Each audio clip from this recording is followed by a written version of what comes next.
মাননীয় প্রধানমন্ত্রী তারেক রহমান আগমন উপলক্ষে আমার পিছনে রয়েছে যে ছাত্রদল, যুবদল, অঙ্গ সংগঠনের নেতাকর্মীরা তারা স্বাগত জানার জন্য কিন্তু তারা যাচ্ছে। এখন আমরা কথা বলবো যে কুমিল্লার মহানগরের যুবদলের নেতা মোতালেব হোসেনের সাথে। মাননীয় তারেক রহমান আগমন উপলক্ষে আপনাদের অনুভূতি কি? আমাদের অনুভূতি হলো আজকে কুমিল্লাবাসী আনন্দিত, গর্বিত। তারেক রহমান আসছে, কুমিল্লাবাসী আনন্দে রাজপথে সবাই আসছে, ঠিক আছে। আজকে আমাদের অনুমতিটা হলো কুমিল্লা বিভাগ ঘোষণা দিবে। আমরা এই প্রত্যাশা নিয়ে আমাদের এই প্রধানমন্ত্রীর কাছে আমরা আবেদন থাকবে আজকে যেন আমাদের কুমিল্লাতে এই ঘোষণাটা দিয়ে দেবে।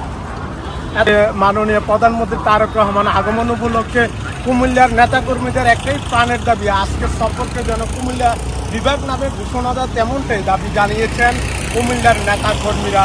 কুমিল্লা পদুয়ার বাজার, বিশ্বরোড, ঢাকা চট্টগ্রাম মহাসড়ক থেকে